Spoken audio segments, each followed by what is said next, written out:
కేసులు కట్టినాం అన్నారు. సంతోషం, మీరే అమ్ముకున్నారు, మీరే గుర్తించారు, మీరే పట్టుకున్నారు, మీరే కేసు కట్టారు. కానీ బాధ్యులను ఎవరిని చేసిండ్రు అధ్యక్ష? ఎవరిని బలి చేసిండ్రు? ఈరోజు బాధ్యులైన అందులో ఉండే సభ్యుల నియామకం విషయంలో, చైర్మన్ విషయంలో హైకోర్టు ఇచ్చిన తీర్పు ఏంది? నిజంగానే ఈ ప్రభుత్వం బాధ్యత ఉంటే 30 లక్షల మంది నిరుద్యోగ యువకులు ఈరోజు ఉద్యోగ ఉపాధి అవకాశాల కోసం 10 సంవత్సరాల నుంచి చిక్కడపల్లి సెంట్రల్ లైబ్రరీలోనో, లేకపోతే దిల్సుఖ్ నగర్లోనో, గౌలిగూడలో, లేకపోతే ఈరోజు అమీర్పేట్ చౌరస్తాల్లో, కుకట్పల్లి చౌరస్తాల్లో, ఈరోజు కోచింగ్ సెంటర్ల అశోక్ నగర్ చౌరస్తాల్లో లక్షలాది మంది విద్యార్థులు ఈరోజు ఉద్యోగ ఉపాధి అవకాశాల కోసం పోటీ పరీక్షలకు గ్రామాలలో ఉన్న తల్లిదండ్రులు రూపాయి కూడబెట్టి ఈరోజు వాళ్ళని ఇక్కడ పెట్టి చదివిస్తే 10 సంవత్సరాలల్లా ప్రభుత్వంలో ఉన్న ఉద్యోగ ఖాళీలను భర్తీ చేయకపోను బాధ్యతారహితంగా నిర్వహించడం వల్ల ఆ ప్రశ్నపత్రాలు లీక్ అయ్యి బజార్లలో పల్లి బఠానీలు అమ్ముకుంటుంటే దానికి సంబంధించిన చర్యలు తీసుకొని బోర్డును రద్దు చేసి కొత్త బోర్డును బాధ్యతారహితంగా నిర్వహించాల్సిన ఈ పార్టీ, ఈ ప్రభుత్వం ఆనాడు ఆ చర్యలు చేయలే. ఎన్నికల్లో వచ్చినప్పుడు వాళ్ళని కొంతమంది విద్యార్థులను పిలుచుకొని కూర్చొని మాట్లాడి మంత్రి గారు చెప్తారు, అవును తప్పు జరిగింది, మళ్ళీ మూడోసారి అవకాశం ఇస్తే మిమ్మల్ని నిండా ముంచుతామని వాళ్ళకి మాటలు చెప్తున్నారు. తప్పు జరిగిందని మీరు గుర్తించినప్పుడు, మీ పాత్ర అందులో లేనప్పుడు పాత్రులైన బాధ్యులైన వాళ్ళ మీద చర్యలు తీసుకోవడానికి మీరు ఆ పరీక్షలను నిర్వహించిన వాళ్ళ మీద బోర్డులో నియమించిన సభ్యులకు అర్హత లేదు అని కోర్టు కూడా ప్రభుత్వానికి సూచన చేసినప్పుడు యుద్ధ ప్రాతిపదికన చర్యలు ఎందుకు తీసుకోలేదు? దీనికి కారణం మీరు కాదా? ఇలాంటి 10వ తరగతి పరీక్ష నిర్వహించలేనోళ్ళు, 12వ తరగతి పరీక్షల పేపర్లు దిద్దలేనోళ్ళు, తెలంగాణ పబ్లిక్ సర్వీస్ కమిషన్ ద్వారా ప్రభుత్వ ఉద్యోగ నియామకాలు చేపట్టలేనోళ్ళు ఖచ్చితంగా సిగ్గుతో తల వంచుకోవాల్సిందే. తెలంగాణ సమాజానికి క్షమాపణ చెప్పి తీరవలసిందే అధ్యక్ష. అదేవిధంగా అధ్యక్ష ఇంకొక మాట చెప్పదలుచుకున్న అధ్యక్ష, స్కూల్ ఎడ్యుకేషన్ మీద ఇచ్చిన రిపోర్ట్లో నేషనల్ అచీవ్మెంట్ సర్వే ర్యాంకింగ్ 31 అధ్యక్ష. అంటే ఇంకా కింద ఏది లేదు అధ్యక్ష. అసలు నేషనల్ అచీవ్మెంట్ సర్వే స్కూల్ ఎడ్యుకేషన్కి సంబంధించి తెలంగాణ రాష్ట్రానికి ఉన్న ర్యాంక్ ఏంటంటే 31. రాష్ట్రాలే కాదు యూనియన్ టెరిటరీల కంటే కూడా అధ్వానంగా తెలంగాణ రాష్ట్ర విద్య ఉంది అని అంటే ఈ తప్పకుండా వాళ్ళు తల వంచుకోవాల్సిందే, సిగ్గుపడాల్సిందే అధ్యక్ష.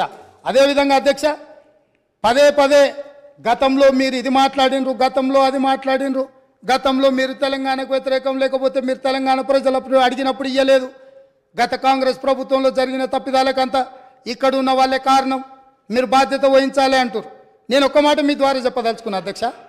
ఉమ్మడి రాష్ట్రంలో సమైక్య పాలనలో 16 మంది ముఖ్యమంత్రులుగా 16 సార్లు ముఖ్యమంత్రులుగా ఉన్నవాళ్ళు ఎవరు ఈ ప్రాంతానికి సంబంధించి న్యాయం చెయ్యలేదు, ఇక న్యాయం జరగదు అన్న ఆలోచన వచ్చి తెలంగాణ ప్రజలందరూ తెలంగాణ జేఏసీ కింద కోదండరామ్ గారి నాయకత్వంలో అన్ని రాజకీయ పార్టీలు ఏకమయ్యి ఒక్క పాటలో నడిచి, అది మిలియన్ మార్చ్ కావచ్చు, సకల జనుల సమ్మె కావచ్చు, అనేక రూపాలలో ఉద్యమాలను నిర్మించడం ద్వారా ఆనాడు సహకరించని పార్టీలను కూడా కాంగ్రెస్ పార్టీ మాట్లాడి కాంగ్రెస్ పార్టీ లోక్సభలో శ్రీమతి సోనియా గాంధీ గారు యూపీఏ చైర్పర్సన్ గారి నాయకత్వంలో మన్మోహన్ సింగ్ గారు ప్రధానమంత్రిగా ఉన్నప్పుడు తెలంగాణ రాష్ట్రాన్ని మేము ఏర్పాటు చేసిన మాట వాస్తవం కాదా?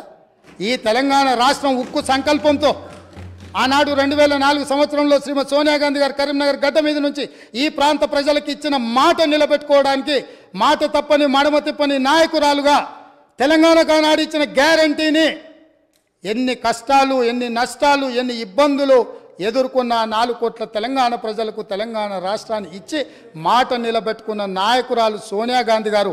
ఇది నేను కాదు, వాళ్ళ నాయకుడు ఇక్కడ నిలబడి చెప్పిండు. ఇవాళ వాళ్ళకు గుర్తు లేకపోతే మీ ద్వారా మిమ్మల్ని అడుగుతున్నా, ఓ రోజు వారు ఇక్కడ నిలబడి సోనియా గాంధీ గారి దయ వల్లనే, సోనియా గాంధీ గారి ఉక్కు సంకల్పం వల్లనే ఈ తెలంగాణ రాష్ట్రం వచ్చిందన్న చెప్పిన విషయాన్ని మీరు అనుమతిస్తే ఇక్కడ కెమెరా, ఇక్కడ వీడియో పెట్టి, ఇక్కడ మొత్తం టీవీ పెట్టి మీ ద్వారా వాళ్లకు తెలంగాణ ప్రజలకు నేను చూపించదలుచుకున్న అధ్యక్ష. ఇదే కాకుండా అధ్యక్ష వస్తున్నా అక్కడికి కూడా వస్తున్నా, తొందరవాడు అంత తొందర ఎందుకు? నీది కూడా మేనేజ్మెంట్ కోటానే తెలుసు కదా, ఆ గట్టిగా అరుస్తున్నాయని కూడా మేనేజ్మెంట్ కోటానే. సో అదేవిధంగా అధ్యక్ష అదేవిధంగా అధ్యక్ష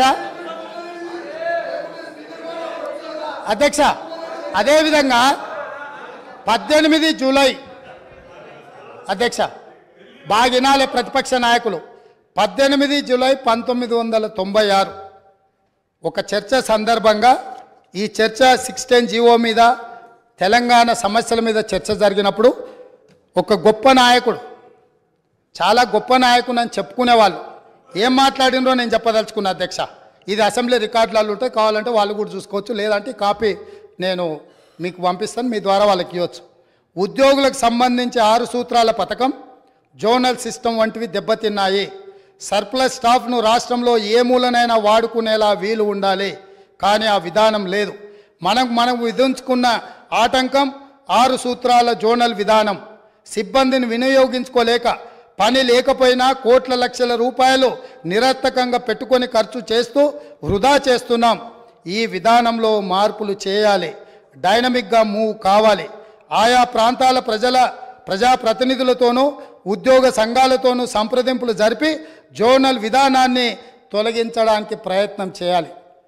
ఆనాడు 69 తెలంగాణ ఉద్యమంలో ఎంతోమంది అమరులై కేంద్ర ప్రభుత్వంతో కొట్లాడి నిటారుగా నిలబడి సాధించుకున్న జోనల్ విధానాన్ని, జోనల్ విధానం ద్వారా ఉద్యోగ ఉపాధి అవకాశాలలో తెలంగాణ వాటాను కోటాను నిర్ణయం చేసి జోనల్ విధానం తీసుకొస్తే ఈ 18 జూలై 1990 నాడు ఆనాడు మంత్రిగా ఉన్న శ్రీ గౌరవనీయులైన కల్వకుంట్ల చంద్రశేఖరరావు గారి ప్రసంగంలోని పాఠం ఇది. వారికి తెలంగాణ ప్రజల పట్ల, తెలంగాణ విధానాల పట్ల ఉన్న నిబద్ధత.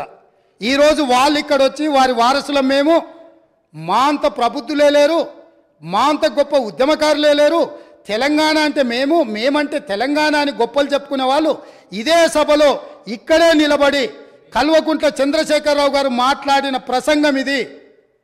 ఇట్లా మాట్లాడినందుకు వారి తరఫున ఇక్కడ మాట్లాడిన వాళ్ళు మొదట తెలంగాణ ప్రజలకు క్షమాపణ చెప్పి జోనల్ విధానాన్ని, 6 సూత్రాల విధానాన్ని వ్యతిరేకించినందుకు తెలంగాణ ప్రజలకు క్షమాపణ చెప్పి మాట్లాడితే బాగుంటుంది.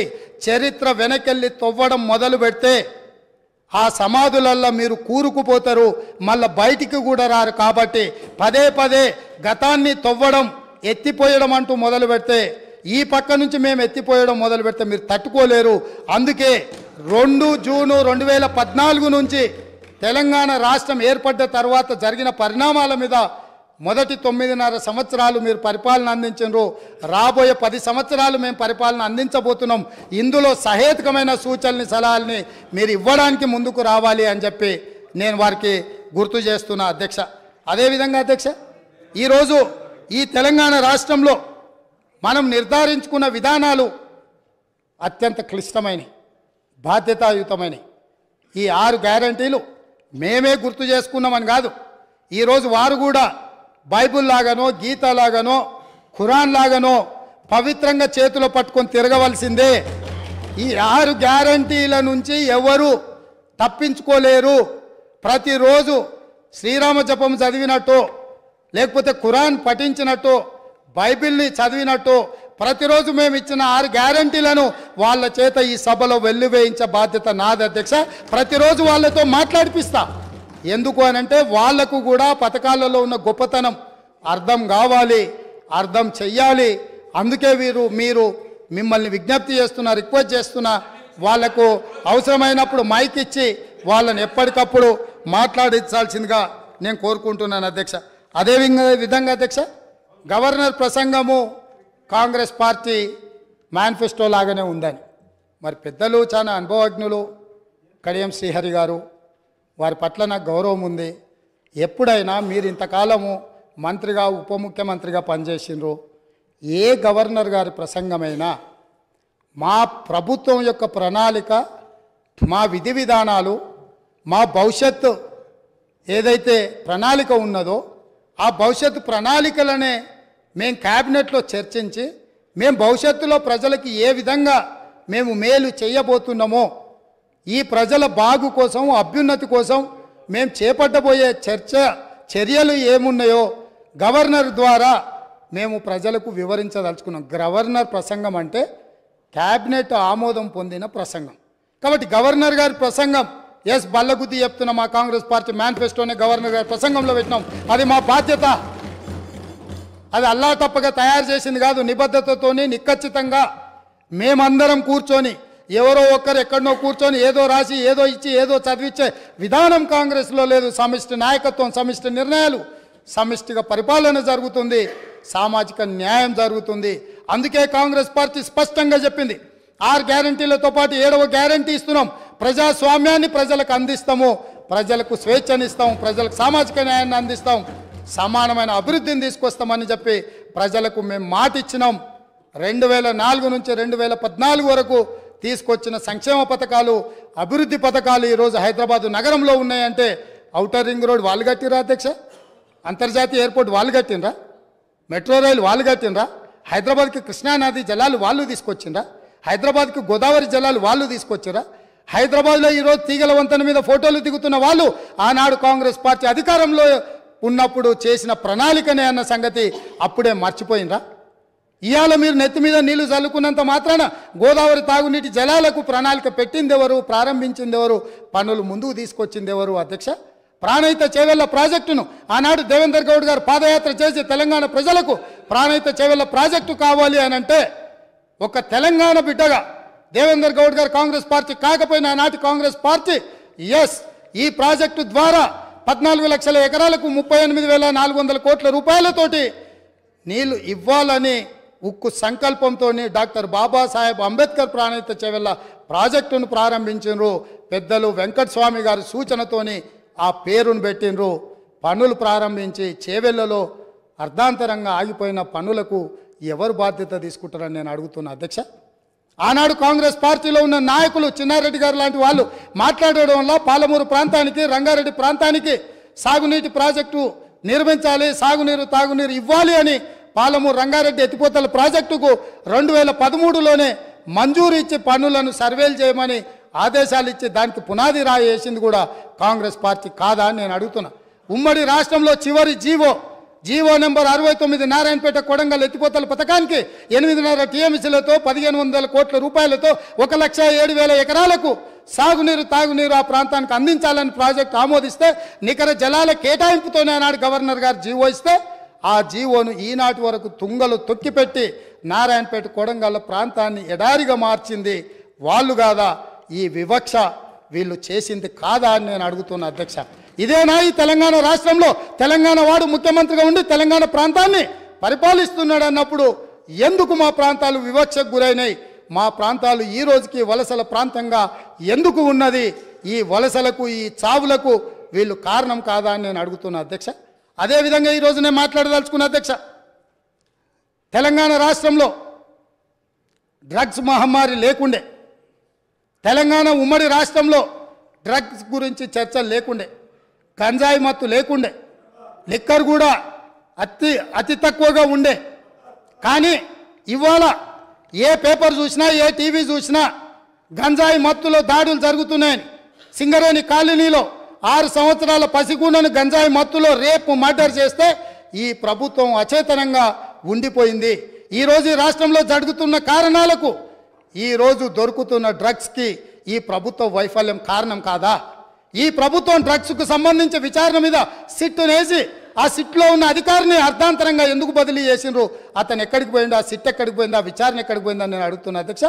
ఈ ప్రభుత్వం యొక్క వైఫల్యాన్ని కప్పిపుచ్చుకోవడానికి, విచారణలో లోపాలను దాచిపెట్టడానికి చేస్తున్న ప్రయత్నంలో నేనే స్వయంగా ఆనాడు 2017లో తెలంగాణ రాష్ట్ర ఉమ్మడి హైకోర్టులో పబ్లిక్ ఇంట్రెస్ట్ లిటిగేషన్ వేసి ఈ విచారణ మీద ఎన్ఫోర్స్మెంట్ డైరెక్టరేటు, DRI, ఈ నార్కోటిక్స్ డిపార్ట్మెంట్ అన్నిటిని కూడా ఒక సిట్ను ఏర్పాటు చేయాలని హైకోర్టులో కేసు వేస్తే 2021 వరకు నేను కొట్లాడితే తెలంగాణ రాష్ట్ర హైకోర్టు ఈడీకి మొత్తం సమాచారాన్ని చేసిన విచారణను బదిలీ చేయమని హైకోర్టు ఆదేశాలు ఇచ్చిన ఈ రాష్ట్ర ప్రభుత్వం వివరాలన్నీ దాచిపెట్టింది అధ్యక్ష. ఆనాడు డ్రగ్స్లో ఏవైతే టెలిఫోన్లు కానీ, కంప్యూటర్స్ కానీ, ల్యాప్టాప్లు కానీ ఇతర సీజ్ చేసిన ఎక్విప్మెంట్, ఎలక్ట్రానిక్ ఎక్విప్మెంట్ని ఏది కూడా ఈరోజు వాళ్ళు ఫోరెన్సిక్ ల్యాబ్కు పంపించలేదు. వాటి మీద సరైన విచారణ జరగలేదు. ఆ వివరాలన్నీ కూడా ఈడీ అడిగితే ఇవ్వకపోతే ఈడీ డిపార్ట్మెంట్ తెలంగాణ ప్రభుత్వం మీద contempt of court case file చేసింది అధ్యక్ష. నేను అడుగుతున్న అధ్యక్ష మీ ద్వారా ప్రతిపక్షాన్ని, ఈ రాష్ట్రాన్ని పంజాబ్ రాష్ట్రాన్ని మీరు చూసిండ్రు. పంజాబ్ రాష్ట్రాన్ని ఈరోజు డ్రగ్స్ మహమ్మారి పట్టి పీడించడంతో ఈరోజు గ్రామాలల్లో పేద మహిళలు, ధనవంతులు శ్రీమంతులు కాదు, పేదలు భార్య తల్లి కూలికి పోయి సంపాదించిన డబ్బులో భర్తలను సోదరులను ఇవాళ డ్రగ్స్కి అలవాటు పడి బాధపడుతుంటే వాళ్ళకు అందులో సంపాదించిన కొంత డబ్బు పెట్టి డ్రగ్స్ కొని ఇచ్చే పరిస్థితి వచ్చింది. ఈ పరిస్థితి పంజాబ్ రాష్ట్రాన్ని నిర్వీర్యం చేసింది అధ్యక్ష. పంజాబ్లో యంగ్ విడోస్ పిన్న వయసులోనే మహిళలు వితంతువులుగా మారుతుంటే డ్రగ్స్ బారిన పడి ఈరోజు చావులను మనం కల్లారా చూస్తుంటే, రాష్ట్రమే నిర్వీర్యం అయిపోతుంటే, యువత డ్రగ్స్ బారిలో పడి చచ్చిపోతుంటే తెలంగాణ రాష్ట్రంలో పూర్తిగా కూకటి వేళ్లతో పెకిలించి వేయాల్సిన ఈ డ్రగ్స్ మహమ్మారి విషయంలో ఎందుకు విచారణలో ఈ ప్రభుత్వం ఆనాడు జాప్యం వహించింది, ఎందుకు నిర్లక్ష్యం వహించింది, ఎందుకు దీని మీద చర్యలు తీసుకోవడానికి నార్కటిక్ డిపార్ట్మెంట్కు, డిఆర్ఐ డిపార్ట్మెంట్కు, ఈడీ డిపార్ట్మెంట్కు ఎందుకు సంపూర్ణమైన సమాచారాన్ని ఇవ్వలేదని నేను అడుగుతున్నా అధ్యక్ష. ఈరోజు నేను టీఎస్ న్యాబ్లో ఒక అడిషనల్ డీజీ క్యాడర్ ఆఫీసర్ని పెట్టి ఎంపవర్ చేసి ఇవాళ ఈ రాష్ట్రంలో డ్రగ్స్ అనే